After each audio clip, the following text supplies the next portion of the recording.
Hello student, welcome to my YouTube channel. ह्या व्हिडिओमध्ये आपण कंट्रोल अँड कोऑर्डिनेशनचे जे रिमेनिंग पॉईंट्स आहेत ते डिस्कस करणार आहोत. त्यामध्ये स्पेसिफिकली पिट्युटरी ग्लँड्स आणि बाकीच्या endocrine glands in detail discuss करणार आहोत. त्यासोबतच कुठले इम्पॉर्टंट पॉईंट्स तुम्हाला MST CET साठी प्रिपेअर करायचे आहेत ते सुद्धा डिस्कस करणार आहोत.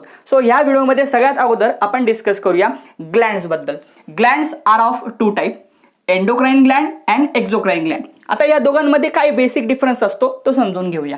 ज्या एक्झोक्राइन ग्लँड असतात यांना स्वतःची डक्ट सिस्टीम असते, तर अशा प्रकारची डक्ट सिस्टीम मात्र एंडोक्राइन ग्लँडमध्ये अब्सेंट असते, म्हणून यांना डक्टलेस ग्लँड असं म्हटलं जातं. या दोघंही ग्लँड या सिक्रेटरी नेचरच्या असतात, म्हणजे ते कुठले तरी केमिकल्स प्रोड्यूस करतात ज्यांना आपण हॉर्मोन्स असं म्हणत असतो, आणि मग हे हॉर्मोन्स आपल्या बॉडीमध्ये प्रेझेंट असलेल्या डिफरंट ऑर्गन्सवर ॲक्शन दाखवत असतात. आता एक्झोक्राइन ग्लँड स्वतःची डक्ट सिस्टीम असल्यामुळे प्रोड्यूस केलेले हॉर्मोन्स डायरेक्टली डक्टमध्ये पोअर करते, तर एंडोक्राइन ग्लँडकडे अशा कुठल्याही प्रकारची डक्ट सिस्टीम नसल्यामुळे ते हॉर्मोन्स एंडोक्राइन ग्लँड ब्लडमध्ये डायरेक्टली पोअर करत असते. त्यामुळे एक्झोक्राइन ग्लँडमध्ये हॉर्मोन्स ट्रान्सफर करण्यासाठी डक्टचा यूज केला जातो, तर अशा कुठल्याही प्रकारचा डक्ट एंडोक्राइन ग्लँडमध्ये प्रेझेंट नसल्यामुळे एंडोक्राइन ग्लँड आपले हॉर्मोन्स ट्रान्सपोर्ट करण्यासाठी ते हॉर्मोन्स डायरेक्टली ब्लडमध्ये पोअर करत असते. सो या ठिकाणी बेसिक डिफरन्स एवढाच आहे की exocrine gland mainly pours their hormones in the duct, while endocrine glands pour their hormone directly into the blood stream. So यानंतर ज्या डिफरंट एंडोक्राइन ग्लँड्स आहेत ते या चॅप्टरमध्ये आपण इन डिटेल डिस्कस करणार आहोत. एक्झोक्राइन ग्लँड्स या चॅप्टरमध्ये आपण डिस्कस करणार नाहीयेत. त्यानंतर एंडोक्राइन ग्लँड किंवा एक्झोक्राइन ग्लँड्स जे हॉर्मोन्स प्रोड्यूस करतात त्या हॉर्मोनच्या बेसिक प्रॉपर्टीज काय असतात त्या डिस्कस करूया. सी, हार्मोन हा एक ग्रीक वर्ड आहे आणि हार्मोनचा मिनिंग एक्साइट असा होतो की जी एक मिजनोमर आहे किंवा एक रॉंगली टर्म आहे, म्हणजे तो जो चुकीचा शब्द आहे. हॉर्मोन्स स्वतः कधीही एक्साइट होत नसतात किंवा ते कशालाही एक्साइट करत नसतात. ते आपल्या बॉडीमध्ये जे डिफरंट ऑर्गन्स आहे त्यांचे फंक्शन्स कंट्रोल करत असतात. आता हे हॉर्मोन्स बेसिक कुठल्या प्रॉपर्टीज शो करतात त्या आपण डिस्कस करूया. सी, सगळ्यात अगोदर आपण बोलणार आहोत त्यांच्या प्रोडक्शन बद्दल. See, hormones are produced in response to a specific stimulus. जोपर्यंत एका विशिष्ट प्रकारचा स्टिम्युलस मिळत नाही तोपर्यंत विनाकारण हॉर्मोन्स हे बॉडीमध्ये प्रोड्यूस केले जात नाही. त्यामुळे ही फर्स्ट प्रॉपर्टी इम्पॉर्टंट आहे. त्यानंतर किती हॉर्मोन्स प्रोड्यूस होणार, that is a rate of secretion. It is totally depend on the nature and intensity of stimulus. आपल्या बॉडीमध्ये हॉर्मोन्स किती प्रमाणामध्ये प्रोड्यूस होणार हे पूर्णपणे अवलंबून असतं की त्या स्टिम्युलसचा नेचर कसा आहे आणि त्याची इंटेन्सिटी कशी असेल. जर इंटेन्स असेल तर हॉर्मोन्स जास्त प्रमाणामध्ये प्रोड्यूस केले जातील, आणि जर इंटेन्सिटी लो असेल तर हॉर्मोनचं प्रोडक्शन सुद्धा लेस असणार आहे. त्यानंतर नेक्स्ट प्रॉपर्टी आहे target organ. Very simple, hormones are always produced at one organ and show their effect on distant organ. Hormones हे नेहमी एका विशिष्ट ठिकाणी प्रोड्यूस केले जातात, म्हणजे वेगळ्या ऑर्गनमध्ये तयार होतात, आणि त्याचा इफेक्ट मात्र दुसऱ्या ऑर्गनवरती दाखवला जातो की जो त्याच्यापासून लांब असतो. त्याला आपण डिस्टंट ऑर्गन असं म्हणतो, आणि सायंटिफिकली त्याला टार्गेट ऑर्गन असं म्हटलं जातं. का? कारण की हॉर्मोन जाऊन त्या ऑर्गनवर ते ॲक्शन दाखवणार असतो, कारण ते त्याचं टार्गेट असतं. That's why the organ on which the hormone is going to show its action is known as target organ. So very simple, hormones are produced in one organ and show their effect on distant target organ. त्यानंतर fourth property आहे blood. That is hormones हे produce केल्यानंतर त्या target ऑर्गनपर्यंत पोहोचण्यासाठी hormones हे ब्लडमध्ये pour केले जातात, आणि थ्रू ब्लड ते हॉर्मोन्स प्रोड्यूस केलेल्या ऑर्गनपासून टार्गेट ऑर्गनपर्यंत पोहोचत असतात. So very simple, hormones are carried by blood. ब्लडमध्ये स्पेसिफिक काही कॅरियर प्रोटीन्स असतात की जे हॉर्मोन्ससोबत बाइंड होतात आणि हॉर्मोन्सला टार्गेट ऑर्गनपर्यंत पोहोचवत असतात. So very simple, hormones are carried in the blood with the help of some carrier proteins. Next property is specificity. It is very important property that hormones are actually specific in their action. Suppose आता याचं example घ्यायचं असेल तर suppose insulin नावाचा hormone असेल. So हा insulin जो hormone आहे तो प्रोड्यूस करतं islets of Langerhans of pancreas. त्यामध्ये ज्या बीटा सेल्स असतात त्या beta cells specifically insulin produce करत असतात. आता पॅनक्रियाजचं लोकेशन हे वेगळं आहे, आणि हा जो काही इन्सुलिन तिथे प्रोड्यूस झालेला आहे हा तिथून आता ब्लड स्ट्रीममध्ये पोअर केला जाणार, आणि ब्लड स्ट्रीममधून मग हा हार्मोन जाऊन लिव्हर किंवा ज्या ॲडिपोज मसल्स आहेत त्यांच्यावरती जाऊन ॲक्शन दाखवणार आहे. आता बघा, पॅनक्रियाज आणि लिव्हर यांच्यामध्ये बऱ्यापैकी अंतर आहे. सो इथून तिथपर्यंत जाण्यासाठी ब्लडमध्ये तो हॉर्मोन पोअर केला जाईल. ब्लडमध्ये प्रेझेंट असलेले काही स्पेसिफिक कॅरियर प्रोटीन्स त्याला लिव्हरपर्यंत कॅरी करून घेऊन जातील. सो इन्सुलिन हा फक्त लिव्हरवरच ॲक्शन दाखवणार, जे आजूबाजूला ऑर्गन्स असणार आहे त्यांच्यावर तो इफेक्ट दाखवणार नाही. याचा अर्थ काय, तर हार्मोन्स हे टार्गेट स्पेसिफिक असतात, त्यांचं टार्गेट हे फिक्स असतं, त्या टार्गेटवर जाऊनच ते ॲक्शन दाखवत असतात. विनाकारण दुसऱ्या ऑर्गनवर त्यांची कुठल्याही प्रकारची ॲक्शन ही दिसत नसते. That's why hormones are highly target specific. आता लिव्हरवर ॲक्शन दाखवल्यानंतर इन्सुलिन काय करेल, तर लिव्हरमध्ये ज्या सेल्स असणार आहे, ज्यांना आपण हिपॅटोसाइट्स असं म्हणतो, त्या सेलचं जे काही बेसिक सेल्युलर मेटाबॉलिझम आहे त्याला मॉडिफाय करण्याचा प्रयत्न करेल आणि त्यांना इन्सिस्ट करेल की तुम्ही जे एक्सेस ब्लडमध्ये ग्लुकोज मॉलिक्युल्स प्रेझेंट आहे त्यांना तुमच्या स्पेसमध्ये तुमच्या सेल्समध्ये त्यांना जागा द्या. म्हणजेच काय रे, तुम्हाला सगळ्यांना माहिती आहे की इन्सुलिन काय करतं रे, जे एक्सेस ग्लुकोज असतं ब्लडमध्ये त्याला लिव्हरमध्ये स्टोअर करतं in the form of glycogen. So हे जे काही फंक्शनिंग आहे, ह्या फंक्शनिंगसाठी बेसिकली इन्सुलिन लिव्हरमध्ये असलेल्या सेलचं जे मेटाबॉलिझम असतं त्याला मॉडिफाय करत असतं. ही त्याची एक इम्पॉर्टंट प्रॉपर्टी आहे.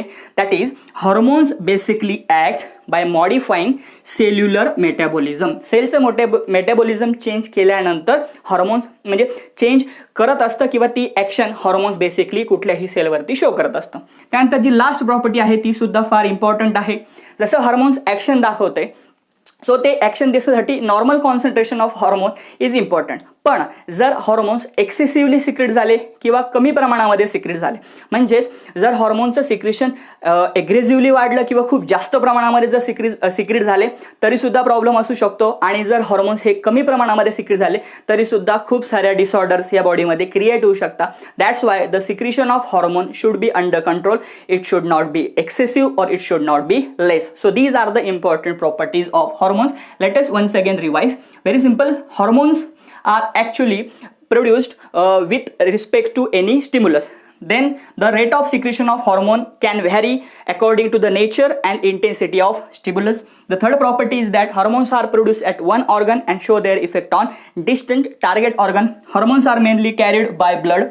Hormones are mainly carried by blood with the help of some specific carrier proteins which are present already in the blood. The sixth property is that the hormones are highly target specific. They never show their actions on surrounding organs. Next property is that hormones basically act by modifying cellular metabolism. And the last property is disorders. Excessive or less secretion of hormones can create so many disorders. That's why their secretion should be under control. आता ह्या हॉर्मोन्सच्या property discuss केल्यानंतर आपण जी next important endocrine Gland शिकणार आहोत, that is pituitary Gland. He Gland फार important आहे आणि यामधले खूप सारे पॉईंट तुम्ही एक्सपेक्ट करू शकता MST CET मध्ये. So let us start with their other name. Pituitary gland is also called as master endocrine gland. Now, why this gland is called as master endocrine gland? Because this gland produces so many hormones and these hormones actually controls the functioning of other glands. So very simple.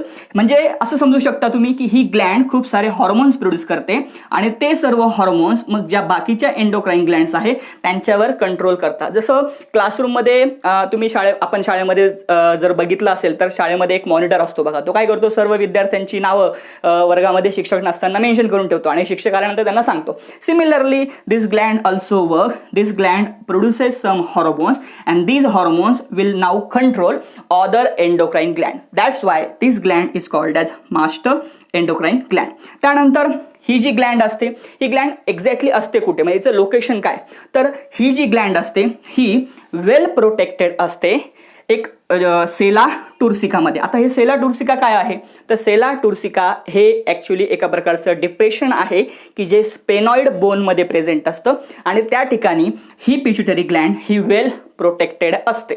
Next, this pituitary gland is actually ectodermal in origin as it is developed from nervous and epithelial tissue.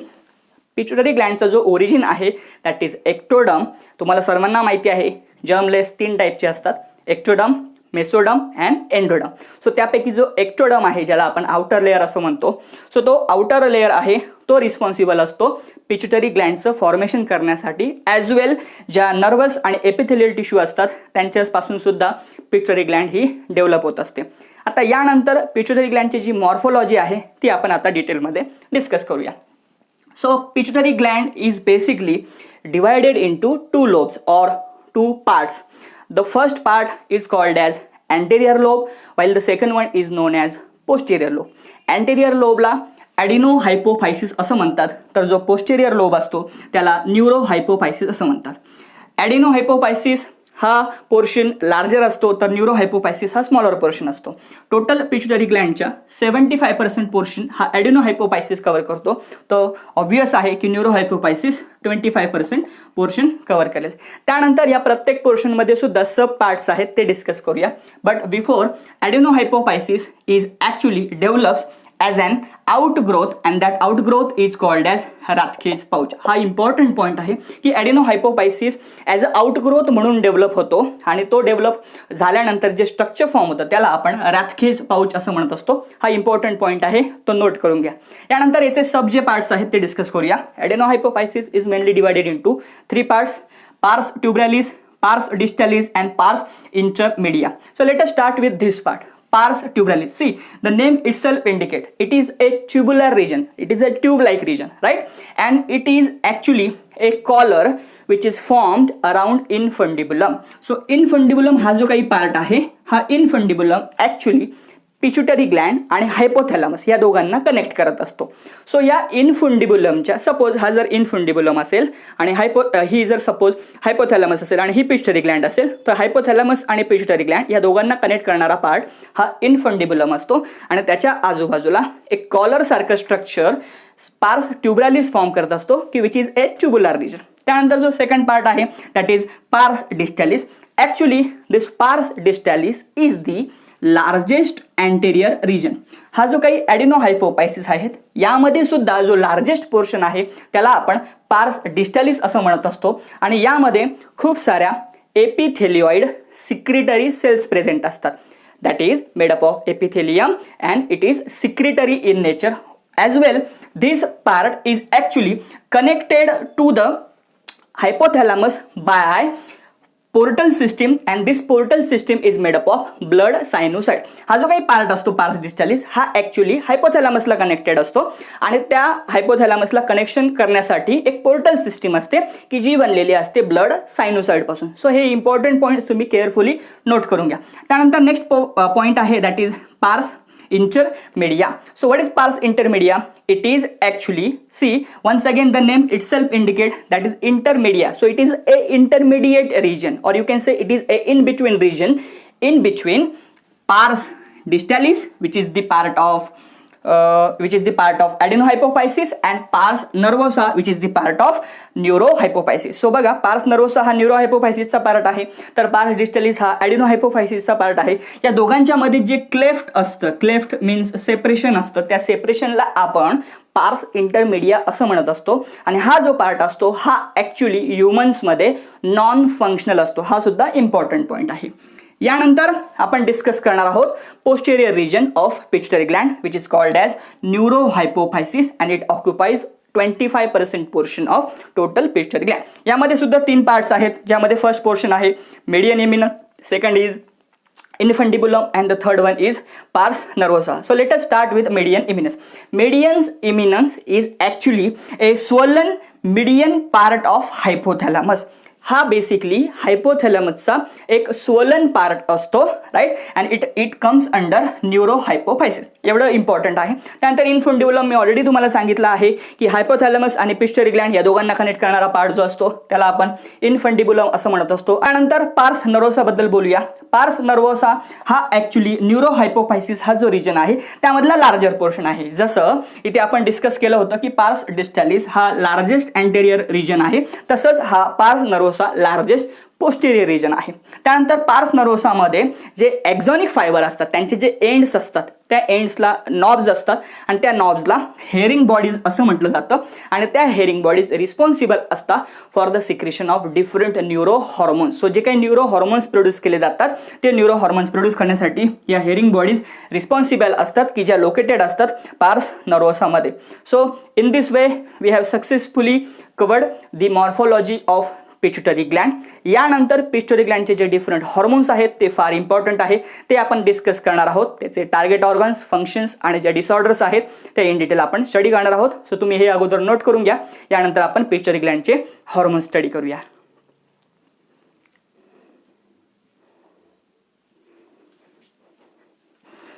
जो next point आता आपण study करणार आहोत तो फार important आहे आणि त्यावर तुम्ही खूप सारे क्वेश्चन हे एक्सपेक्ट करू शकता. That is different hormones which are produced by pituitary gland. Pituitary ग्लँड्समध्ये दोन पार्ट आहेत जे आत्ताच आपण लर्न केलं, ॲडेनोहायपोफायसिस अँड न्यूरोहायपोफायसिस. सो हे दोघंही पार्ट सेपरेटली काही हॉर्मोन्स प्रोड्यूस करतात. सो त्यांचे टार्गेट ऑर्गन, फंक्शन्स, डिसऑर्डर्स हे तुम्हाला एक्झाममध्ये विचारलं जाऊ शकतं. त्यामुळे इथे टॅब्युलर फॉर्ममध्ये मी सगळ्यात अगोदर ॲडेनोहायपोफायसिसचे हॉर्मोन्स हे मेन्शन केलेले आहेत. सो त्यांचे आपण डिफरंट टार्गेट ऑर्गन्स, फंक्शन्स आणि ज्या डिसऑर्डर्स आहेत त्या डिस्कस करणार आहोत. सो सगळ्यात अगोदर त्यांची नावं समजून घेऊया. The first hormone that is GH और STH. बऱ्याच मुलांना शॉर्ट फॉर्म्स हे प्रॉपरली माहिती नसतात, पण तुम्ही शॉर्ट फॉर्म हे प्रॉपरली प्रिपेअर करून ठेवा, ते फार इम्पॉर्टंट आहे. अदरवाईज तुमचं एक्झाममध्ये कन्फ्युजन होऊ शकतं. GH that is growth hormone. It is also called as STH that is somatotropic hormone. The second hormone which is produced by adenohypophysis is TSH, thyroid stimulating hormone. The third hormone is ACTH, adrenocorticotropic hormone. The fourth one is called as PL, that is prolactin, or it is also called as LTH, that is luteotropic hormone. Next, and the last hormone which is produced by adenohypophysis is GTH, that is gonadotropic hormone. And gonadotropic hormone consists of two another hormones, that is FSH and LH. FSH means follicle stimulating hormone and LH means luteinizing hormone. So these are the hormones which are produced by adenohypophysis. So यानंतर आपण त्याचे target organ study करूया. प्रत्येक hormone कुठल्या ना कुठल्या तरी ऑर्गनवरती त्याचा इफेक्ट हा शो करत असतो. त्या ऑर्गनला आपण टार्गेट ऑर्गन असं म्हणत असतो. सो सगळ्यात अगोदर आपण GH that is growth hormone और सोमॅटोट्रॉपिक हार्मोन याचं इन डिटेल डिस्क्रिप्शन बघूया. So GH basically act on muscles and bones. So these are the target organs for GH. त्यानंतर तो त्या ऑर्गन्सवर मेनली काय फंक्शनिंग शो करतो ते बघूया.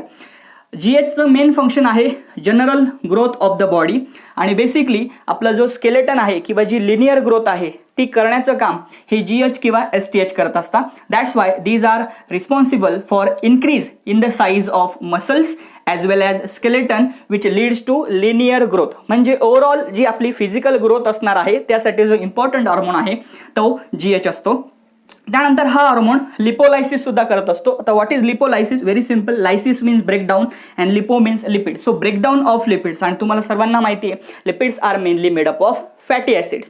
सो यांना ब्रेक केल्यानंतर जे काही फॅटी ॲसिड्स असणार आहेत किंवा जे काही स्मॉलर मॉलिक्युल्स असतील याचे जे सिम्पलर फॉर्म ज्याला आपण म्हणतो ते फॉर्म होतील आणि त्यामुळे खूप सारी एनर्जी ही मसल्स आणि स्केलेटनची ग्रोथ करण्यासाठी मिळणार आहे. That's why GH is responsible for lipolysis. As well बॉडीची ग्रोथ करण्यासाठी बॉडीचे जे बिल्डिंग ब्लॉक्स ज्यांना आपण म्हणतो दॅट इज प्रोटीन, हे प्रोटीन फॉर्म होणं फार गरजेचं आहे. That is proteogenesis. सो ही प्रोसेस होण्यासाठी सुद्धा म्हणजेच प्रोटीनचं सिंथेसिस करण्यासाठी GH हा रिस्पॉन्सिबल असतो. आता काय होईल जर GHचं फॉर्मेशन हे एक्सेसिव्ह झालं किंवा जर लेस झालं तर? सो डिसऑर्डर्स त्यामध्ये आपण स्टडी करूया. So if GH is hyper secreted म्हणजे प्रमाणापेक्षा जास्त जर तो हार्मोन सिक्रेट झाला तर त्या केसमध्ये चाइल्डमध्ये जिजॅन्डिझम सारखी कंडिशन होऊ शकते. म्हणजे ते बाळ वयाने लहान असू शकतं पण ते एखाद्या मोठ्या बाळासारखं किंवा एखाद्या मोठ्या मुलासारखं दिसू शकतं, त्याला आपण जिजॅन्डिझम असं म्हणतो. तर अडल्ट्समध्ये ॲक्रोमेगॅली सारखी कंडिशन होऊ शकते. तुम्ही जर रेसलिंग बघत असाल तर रेसलिंगमध्ये जो खली आहे बघा तो बाकीच्या सर्वांपेक्षा खूप उंच दिसतो, धिप्पाड दिसतो. सो अशी जी व्यक्ती असते त्या व्यक्तीला ॲक्रोमेगॅली अशी कंडिशन असू शकते. So in child it causes gigantism, in adult it causes acromegaly if it is hyper secreted. यानंतर आपण स्टडी करणार आहोत त्याचे hyposecretion. What happen if these hormones are secreted in less amount. So in child it will cause dwarfism. Dwarfism सगळ्यांना माहिती असेल, सर्कसमध्ये जे jokers असतात बघा ते खूप हाईटने छोटे असतात. तो ती जी कंडिशन असते तिला आपण डॉर्फिझम असं म्हणतो. तिलाच मिगेट असं सुद्धा म्हटलं जातं, MIDGET, राईट. आणि हे डॉर्फ हे दोन टाईपचे असतात, फ्रॉलिक डॉर्फ आणि लॉरेन डॉर्फ. त्यांच्यामध्ये मेंटल अबनॉर्मॅलिटीचा इश्यू असतो. सो फ्रॉलिक आणि लॉरेन डॉर्फ हे तुम्ही प्रॉपरली लर्न करून ठेवा, ते डॉर्फिझमच्या अंडरच येतात. त्यानंतर अडल्टमध्ये जर हायपोसिक्रेशन असेल ह्या हॉर्मोनचं तर त्यांना सिमंड्स डिसीजने सफर करावं लागू शकतं. So very simple, once again we will repeat. Hypersecretion असेल चाइल्डमध्ये जिजॅन्टिझम, अडल्टमध्ये ॲक्रोमेगॅली. आणि जर हायपोसिक्रेशन असेल तर चाइल्डमध्ये dwarfism, again Lorain dwarf and Frohlich dwarf हे त्याचे फर्दर टाइप्स आहेत. तर अडल्टमध्ये सिमंड्स डिसीज सारखी कंडिशन असू शकते. यानंतर आपण TSHचे जे काही फंक्शन्स आहेत ते स्टडी करूया. TSH mainly stimulate the thyroid gland. So नावच सांगतं बघा, thyroid stimulating hormone. So thyroid ग्लँडला हा हार्मोन काय करत असतो, स्टिम्युलेट करत असतो आणि सांगत असतो की डाएटमधून जो आयोडीन आहे बघा, जनरली जे आपण डाएटमध्ये मीठ यूज करतो ते आयोडिनेटेड असतं, बरोबर आहे, त्यामध्ये आयोडीन असतं. सो ते आयोडीन फार इम्पॉर्टंट असतं बॉडीमध्ये थायरॉक्सिन या हार्मोनचं प्रोडक्शन करण्यासाठी. So very simple, TSH mainly stimulates thyroid gland for the uptake of iodine from the diet for the synthesis of thyroxine. त्यानंतर जर हा TSH कमी प्रमाणामध्ये सिक्रेट झाला म्हणजे त्याचं हायपोसिक्रेशन झालं तर थायरॉइड ॲट्रोपी सारखी कंडिशन होऊ शकते. Thyroid atrophy means inability of thyroid gland to do some functions. So त्याचे जे काही फंक्शनिंग असतील त्या ठिकाणी ते फ्रीज होऊन जातील. सो अशा कंडिशनला आपण थायरॉइड ॲट्रोपी असं म्हणत असतो. यानंतर आपण ACTH बद्दल बोलूया. ACTH adrenocorticotropic hormone. So adrenocortico, किडनीच्या वरती जी ग्लँड असते, कॅप शेप जी ग्लँड असते तिला आपण ॲड्रिनल ग्लँड असं म्हणत असतो. तिला दुसरं अजून एक नाव आहे सुप्रारिनल ग्लँड, कारण ते किडनीच्या वर आहे म्हणून तिला सुप्रारिनल ग्लँड असं म्हणतात.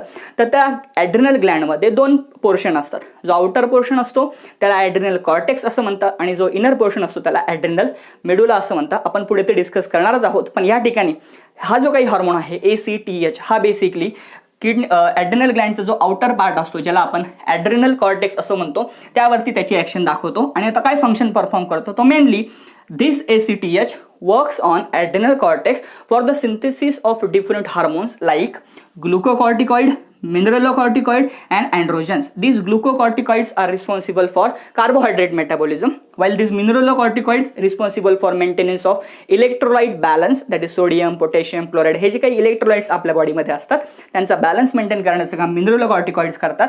तर अँड्रोजन्स हे बेसिकली सेक्स हॉर्मोन्स आहेत जे आपल्या बॉडीमध्ये जी काही सेक्स डिझायर आहे किंवा सेक्स रिलेटेड जे इश्यूज असतात त्यांना कंट्रोल करत असतात. आणि बेसिकली या तिघांचाही म्हणजे बेसिकली हा जो ACTH आहे हा डील करतो CHO metabolism, that is carbohydrate metabolism, जे आत्ताच आपण बघितलं की ग्लुकोकॉर्टिकॉइड. आता जर हा हार्मोन हायपर सिक्रेट झाला तर कुशिंग्स डिसीज होऊ शकतो आणि जर हायपोसिक्रेट झाला तर ॲडिसन्स सारखा डिसीज त्या पर्टिक्युलर पर्सनला सफर करावा लागू शकतो. सो डिसऑर्डर्स फार इम्पॉर्टंट आहेत, त्या प्रॉपरली तुम्ही लर्न करून ठेवा. त्यानंतर PL, दॅट इज प्रोलॅक्टिन और LTH, luteotropic hormone. So this hormone basically act on mammary glands in female as well as carpus luteum which is also present in female. So mainly हा female prone hormone आहे, फिमेल्सवर जास्त action आहे. So जर हा hormone development of memory Gland करत असेल तर त्याला आपण मॅमोट्रॉपिन असं म्हणतो. आणि जर त्या मॅमरी ग्लँड्समधून मिल्क सिक्रेट करत असेल तर त्याला आपण लॅक्टोजेनिक हार्मोन असं म्हणतो. And if it is acting on corpus luteum then it is called as luteotropin. Very simple, हा हार्मोन कुठे ॲक्शन दाखवतो त्यावरून त्याची नावं वेगवेगळी डिसाईड केली जातात. मॅमोट्रोपिन त्याला कधी म्हणायचं, when it acts on mammary gland for its development to increase in the size, that is mammotropin. Lactogenic hormone कधी म्हणायचं, जेव्हा मॅमरी ग्लँड्समधून मिल्क इजेक्शनसाठी तो सपोर्ट करतो त्यामुळे त्याला आपण लॅक्टोजेनिक हार्मोन असं म्हणू शकतो.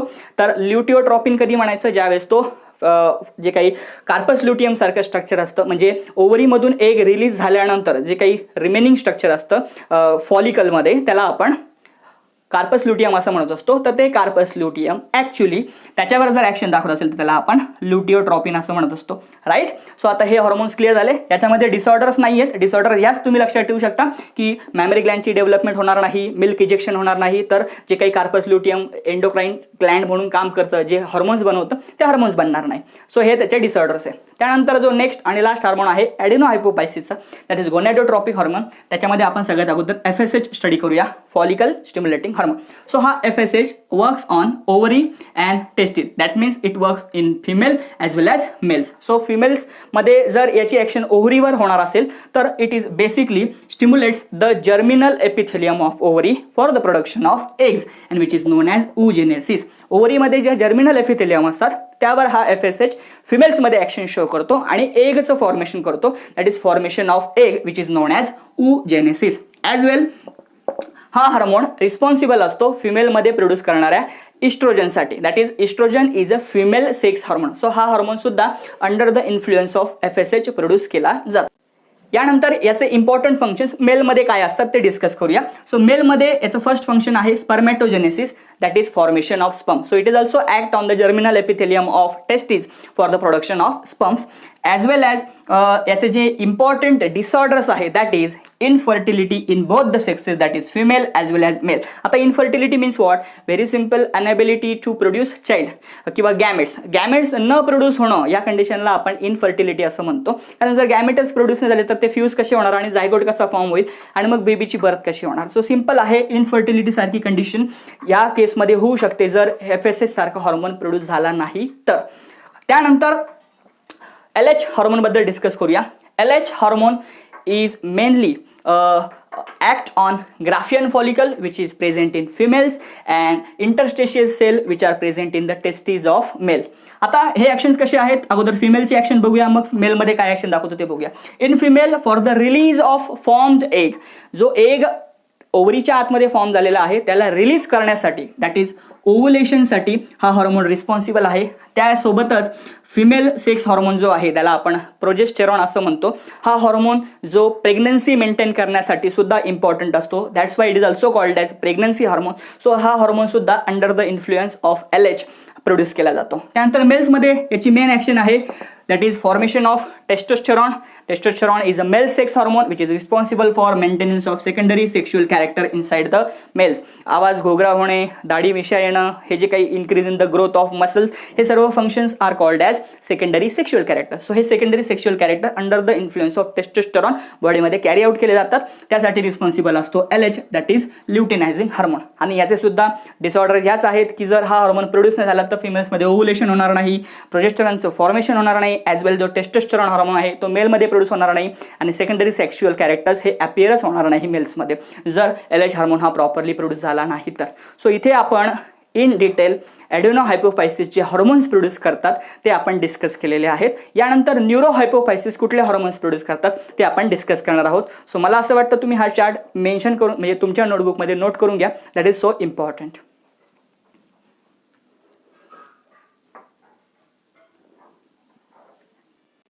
आता आपण स्टडी करणार आहोत hormones of neurohypophysis which is the posterior part of pituitary gland. Neurohypophysis mainly 3 hormones produce करतात. ADH, that is also called as vasopressin. The second one is oxytocin and the third one is coherin. So let us see their target organs, functions and disorder. We will start with ADH. ADH is known as antidiuretic hormone which is also called as vasopressin.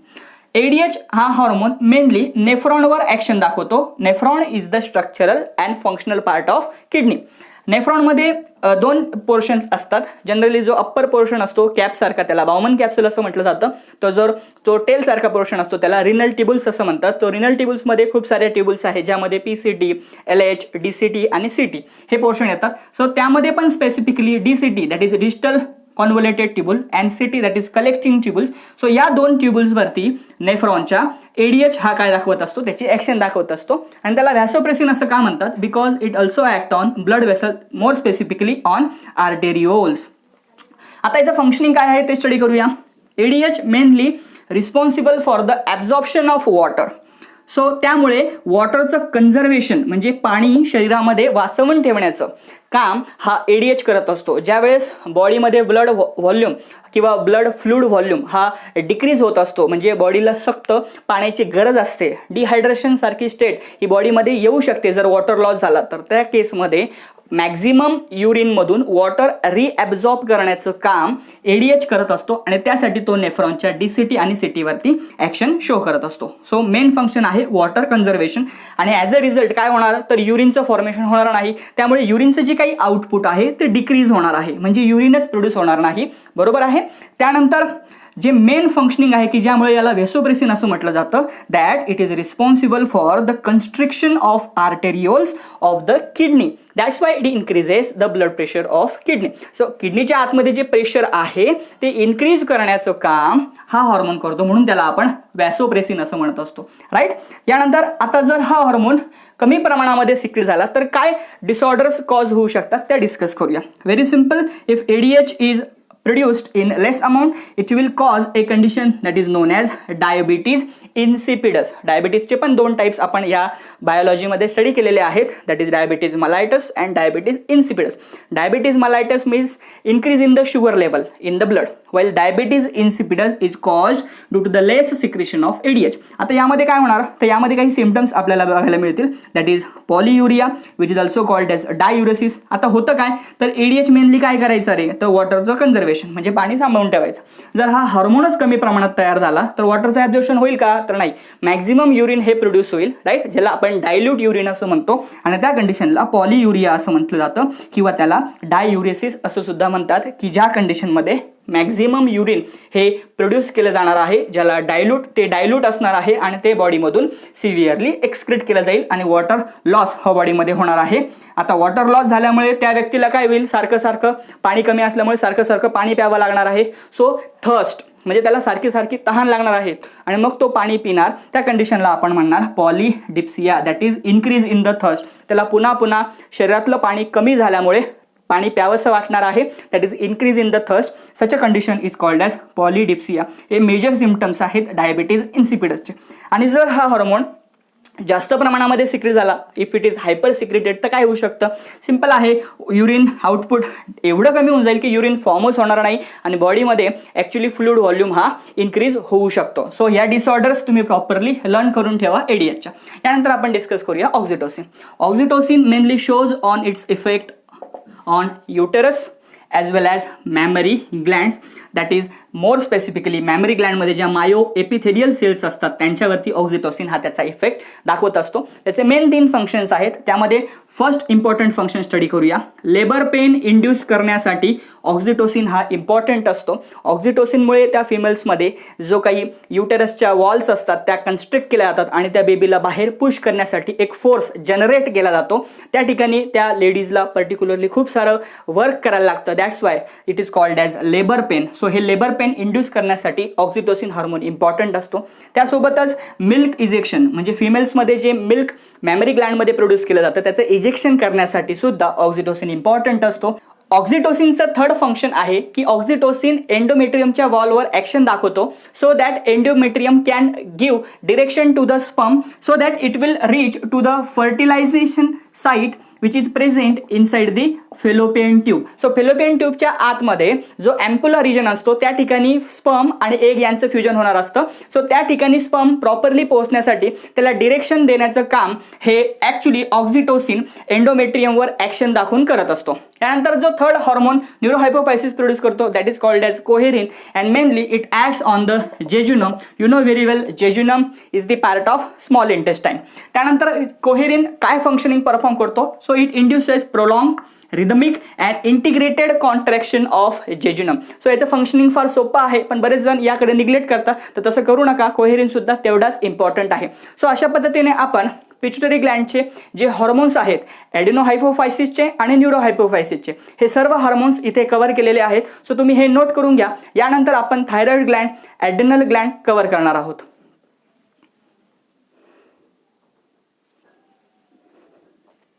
यानंतर जी next endocrine gland आपण study करणार आहोत that is thyroid gland. Thyroid gland is the largest endocrine gland present in the body, while pituitary gland is the smallest endocrine gland which is present in the body. आणि जर liver बद्दल बोलायचं असेल तर liver is the largest gland of the body. So तुम्हाला जर specifically endocrine Gland विचारली असेल लार्जेस्ट कुठली तर ती थायरॉइड ग्लँड आहे. आणि जर एंडोक्राइन हा वर्ड नसेल आणि जर फक्त लार्जेस्ट ग्लँड तुम्हाला बॉडीची विचारली असेल so that will be liver. आणि स्मॉलेस्ट एंडोक्राइन ग्लँड ही पिट्युटरी ग्लँड असते. सो बऱ्याच विद्यार्थ्यांचं या ठिकाणी कन्फ्युजन होतं. सो तुम्ही प्लीज हे अवॉइड करा. यानंतर आपण थायरॉइड ग्लँडचे डायमेन्शन्स स्टडी करूया. Thyroid gland is the largest endocrine gland and it is 25 to 30 gram in weight as well. त्याची जी लेंथ आहे it is 5 centimetre in length and it is 3 centimetre in width. While त्याचा जो origin आहे, जो embryonic origin ज्याला आपण म्हणतो, so it is develop from endoderm and it is reddish brown in colour. So हे बेसिक पॉईंट्स आहेत जे तुम्हाला ऑलरेडी माहिती असतील. यानंतर जो नेक्स्ट पॉईंट आपण स्टडी करणार आहोत that is isthmus. Isthmus is the part which connect the 2 lobes of thyroid gland. Thyroid ग्लँडमध्ये जे 2 लोब्स असतात त्या दोघांना कनेक्ट करण्याचं काम हा इस्थमस करत असतो. यानंतर थायरॉइड ग्लँडमध्ये जे स्ट्रक्चरल आणि फंक्शनल युनिट प्रेझेंट असतात त्यांना आपण थायरॉइड फॉलिकल्स असं म्हणत असतो आणि त्यामध्ये खूप सारे थायरॉइड लोबुल्स हे प्रेझेंट असतात. सो त्या ठिकाणी थायरॉइड ग्लँडची जी डायग्राम दिलेली आहे त्याचे लेबलिंग्स हे तुम्ही प्रॉपरली रिवाइज करा, ते फार इम्पॉर्टंट आहे. यानंतर थायरॉइड ग्लँड जे हार्मोन्स प्रोड्यूस करते ते हार्मोन्स कुठले आहेत ते आपण स्टडी करूया. So thyroid Gland basically produces 3 hormone, T4, T3 and TCT. T4, that is 4 molecules of iodine is there, that's why it is called as tetraiodothyronine, and it contains 3 molecules, that's why it is called as triiodothyronine. This tetraiodothyronine also known as thyroxine, and this T3, while the last hormone that is TCT which is known as that is thyrocalcitonin, and it is responsible for maintenance of calcium balance that we are going to see later on. So these are the 3 hormones which are produced by thyroid gland, T4, T3 and TCT. त्यानंतर थायरॉक्झिनचे functions in detail study करूया. Thyroxine is mainly responsible for maintenance of BMR. BMR means basal metabolic rate in which the oxidation of glucose take place. ग्लुकोजचं oxidation केलं जातं आणि तुम्हाला सगळ्यांना माहिती आहे ग्लुकोजचं ऑक्सिडेशन झाल्यानंतर ट्रिमेंडस अमाऊंटमध्ये एनर्जी ही प्रोड्यूस होते. That's why it shows calorigenic effect. Calorigenic means what? Production of calories. That is why I have said की एनर्जी ही प्रोड्यूस केली जाते, त्या इफेक्टला आपण कॅलोरीजेनिक इफेक्ट असं म्हणत असतो. त्यानंतर बॉडीमध्ये प्रोटीनचं सिंथेसिस ॲज वेल जी काही फिजिकल ग्रोथ आहे, गोनॅड्स असतील त्या गोनॅड्सची डेव्हलपमेंट असेल किंवा ज्या मेंटल फॅकल्टीज आहे म्हणजे आपली जी काही मेंटल ग्रोथ आहे, हे सर्व फंक्शनिंग रेग्युलेट करण्यासाठी थायरॉक्झिन हा इम्पॉर्टंट असतो. आता त्याचे जे काही अबनॉर्मॅलिटीज आहेत त्या आपण स्टडी करूया. जर थायरॉक्झिनची डेफिशियन्सी झाली so it causes simple goitre. Right, it is a form of goiter which is caused due to the deficiency of iodine. and तुम्हाला सगळ्यांना माहिती आहे की जे हिली रिजन्स आहेत त्या हिली रिजन्समध्ये जनरली आयोडीनची डेफिशियन्सी ही जास्त प्रमाणामध्ये आढळते. त्यामुळे आपण डेली फूडमध्ये जे सॉल्ट घेत असतो ते सॉल्ट हे आयोडाइज्ड सॉल्ट असणं फार गरजेचं आहे, कारण deficiency of iodine can cause simple goitre. आता जर थायरॉक्झिन हा चिल्ड्रन म्हणजे चाइल्डहुड केसेसमध्ये जर कमी प्रमाणामध्ये सिक्रेट झाला असेल so it can cause cretinism and in adult it causes myxoedema. So याचे जे सिम्पटम्स आहेत ते तुम्ही शॉर्टली ब्रीफ ऑफ करू शकता, ते फार इम्पॉर्टंट नाही आहेत त्यामुळे मी इथे कव्हर करत नाही आहे त्यांना. त्यानंतर excessive secretion of thyroxine also causes goitre which is known as exophthalmic goitre. आता या ठिकाणी मेनली जो डिफरन्स आहे की जर एक्सेसिव्ह सिक्रेशन असेल तर त्याला आपण एक्झोपथॅलमिक गॉयटर असं म्हणतो, आणि जर डिक्रीज असेल किंवा डेफिशियन्सी असेल या हार्मोनची त्याला आपण सिंपल गॉयटर असं म्हणत असतो. Exophthalmic goitre is also known as Graves disease and which is an auto immune disease. हा एक ऑटो इम्युन डिसीज आहे. ऑटो इम्युन डिसीजेस हे ते डिसीजेस असतात की ज्यामध्ये आपल्या बॉडीची इम्युनिटी स्वतःला अफेक्ट करत असते किंवा स्वतःवरती ऍक्शन दाखवत असते आणि त्यामुळे आपल्याला काही डिसीजेस होऊ शकतात. यानंतर थायरॉइड ग्लँडचा जो थर्ड हार्मोन आहे दॅट इज TCT, त्याचे फंक्शनिंग बघूया. पण ते बघत असताना मी इथे मुद्दाम जी नेक्स्ट एंडोक्राइन ग्लँड आहे दॅट इज पॅराथायरॉइड ग्लँड हे सुद्धा मेन्शन केलेली आहे, कारण की या दोघांचं फंक्शनिंग हे ॲक्च्युली व्हायसे वर्सा असतं, म्हणजे हे दोघंही बॅलन्स करत असतात कॅल्शियम आयन. आता ते कसं करतात ते आपण डिटेलमध्ये स्टडी करूया. दिस TCT is actually produced by the this TCT is produced by the thyroid gland. So very simple. So आता हा TCT काय करतो, मेनली बोन्सवर त्याची ऍक्शन दाखवतो आणि बोन्सला सांगतो की ब्लडमध्ये जे कॅल्शियम आहे त्याचा तू अपटेक कर. Means what? ब्लडमध्ये कॅल्शियमची लेवल हा हार्मोन डिक्रीज करतो. बरोबर आहे. सो ब्लडमध्ये जे कॅल्शियम असतं ते कॅल्शियम डिपॉझिट केलं जातं बोन्समध्ये आणि ते करण्यासाठी कुठला हार्मोन रिस्पॉन्सिबल असतो? TCT.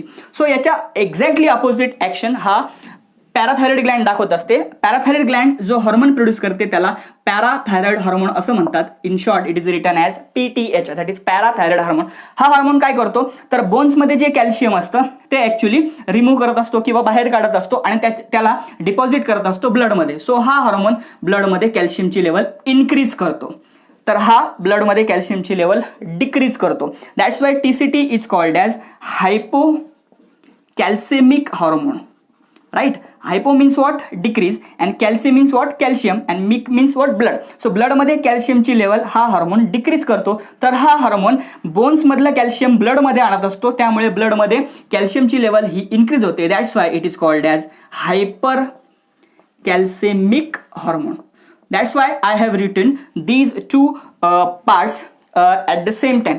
कारण की TCT आणि PTH ह्या दोघांची जी हार्मोन आहे ती एक्झॅक्टली अपोजिट आहे. कारण की हा ब्लडमध्ये कॅल्शियमची लेवल डिक्रीज करतो आहे, तर हा ब्लडमध्ये कॅल्शियमची लेवल इन्क्रीज करतो आहे. सो बऱ्याच मुलांचं या ठिकाणी कन्फ्युजन होतं. That's why I have shown diagrammatically की बोन्समध्ये कॅल्शियमचं डिपॉझिशन करण्यासाठी TCT रिस्पॉन्सिबल असतो, तर बोन्समधलं कॅल्शियम हे कमी करण्यासाठी PTH that is parathyroid hormone हा रिस्पॉन्सिबल असतो, की जो प्रोड्यूस केला जातो पॅराथायरॉइड ग्लँडकडून. सो अशा पद्धतीने इथे आपण थायरॉइड ग्लँड आणि पॅराथायरॉइड ग्लँड कव्हर केलेली आहे. यानंतरचे पॉईंट आपण बघणारच आहोत, तोपर्यंत तुम्ही हे सर्व पॉईंट नोट करून घ्या.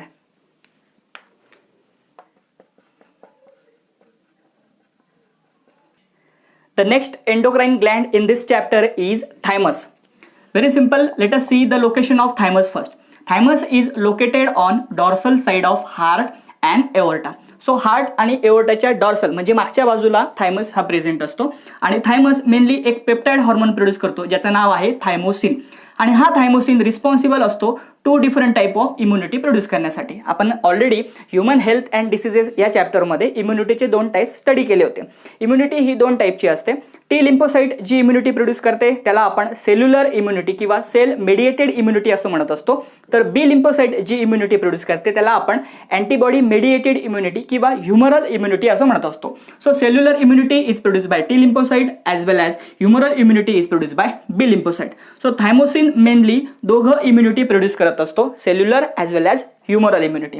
त्यानंतर जे ओल्ड इंडिव्हिज्युअल्स असतात त्यामध्ये ही जी ग्लँड असते थायमस ग्लँड तिचं डिजनरेशन होतं, म्हणजेच ती थोडीशी इनॅक्टिव्ह झाल्यासारखी होत असते. त्यामुळे त्या ओल्ड इंडिव्हिज्युअल्समध्ये थायमोसिनचं जे प्रोडक्शन आहे ते डिक्रीज होतं आणि ॲज अ रिझल्ट सेल्युलर आणि ह्युमरल इम्युनिटी मेंटेन करायला इश्यूज क्रिएट होतात.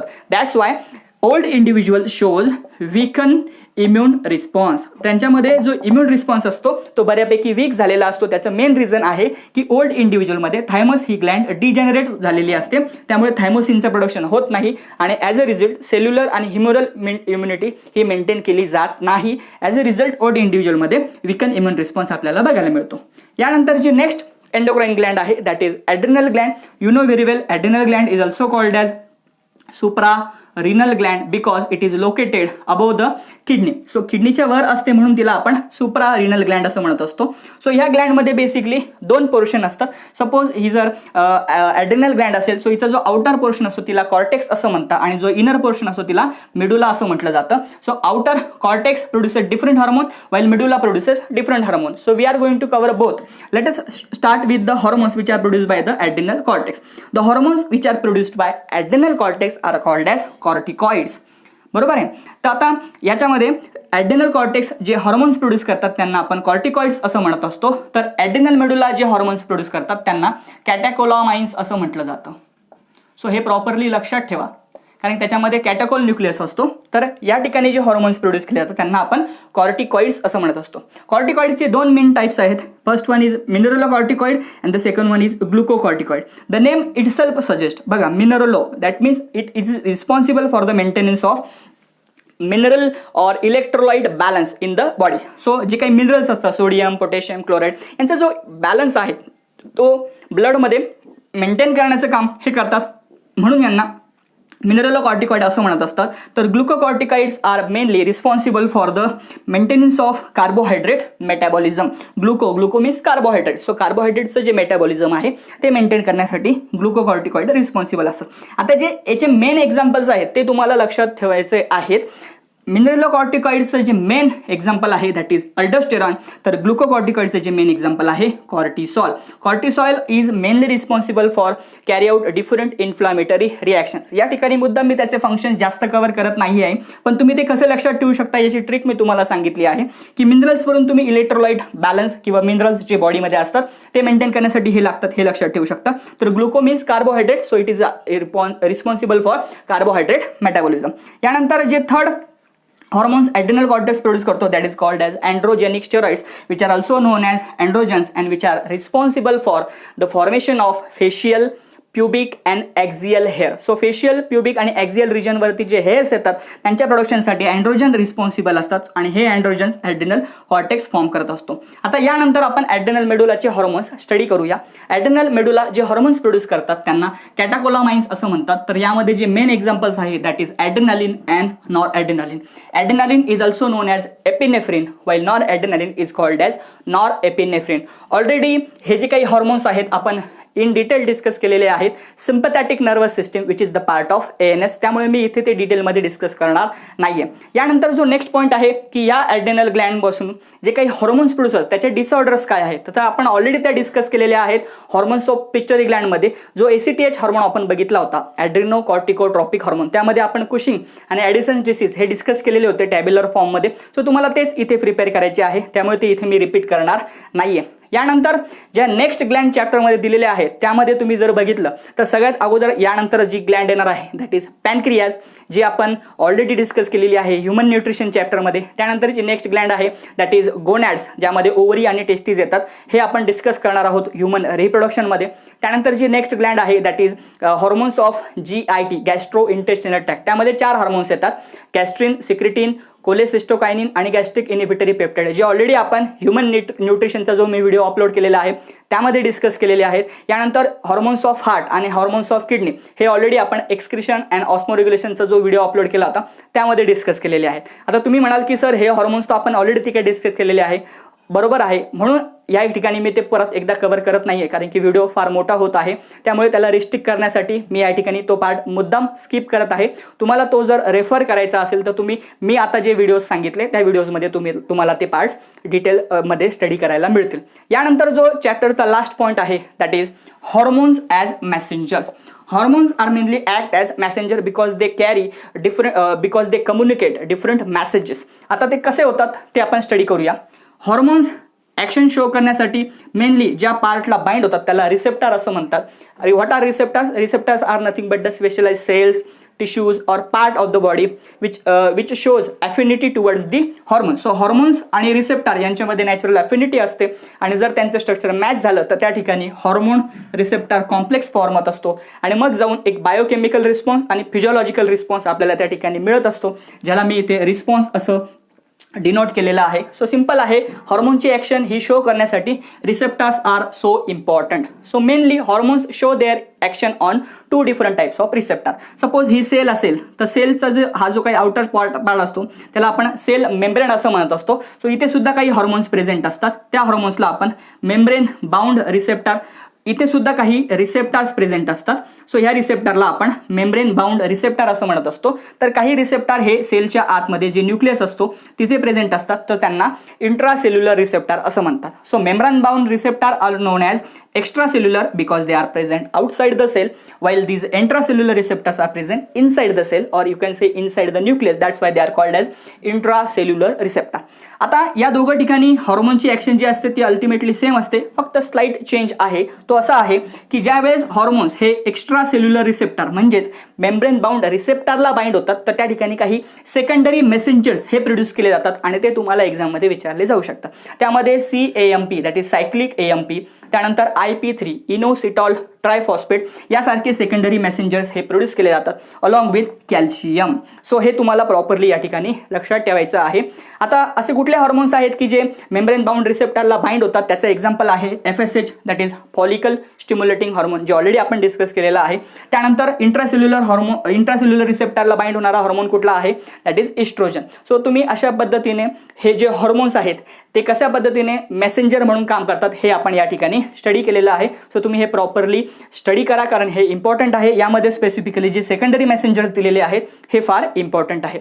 सो अशा पद्धतीने आपण कंट्रोल अँड कोऑर्डिनेशन हा जो चॅप्टर होता याचे तिघही पार्ट कंप्लीट केलेले आहेत आणि सक्सेसफुली प्रत्येक पार्ट मी प्रॉपरली समजून सांगण्याचा तुम्हाला प्रयत्न केलेला आहे. होप सो तुम्हाला तो समजला सुद्धा असेल. तरीसुद्धा जर तुम्हाला काही डिफिकल्टीज असतील तर तुम्ही मला कमेंट बॉक्समध्ये मेन्शन करू शकता. माझा व्हॉट्सअप नंबरसुद्धा मी तिथे दिलेला आहे. त्या व्हॉट्सअप नंबरवर सुद्धा तुम्ही तुमच्या क्वेरीज माझ्यासोबत पर्सनली शेअर करू शकता.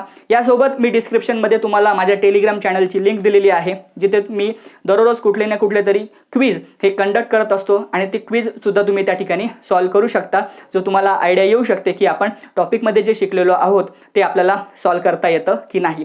सो होप सो सगळ्यांना आजचे पॉईंट्स या व्हिडिओमध्ये जे मी कव्हर केलेले आहेत ते समजले असतील. तुम्ही प्लीज हे नोट करून घ्या आणि for any queries or difficulties you can mention me in comment box. So all the best.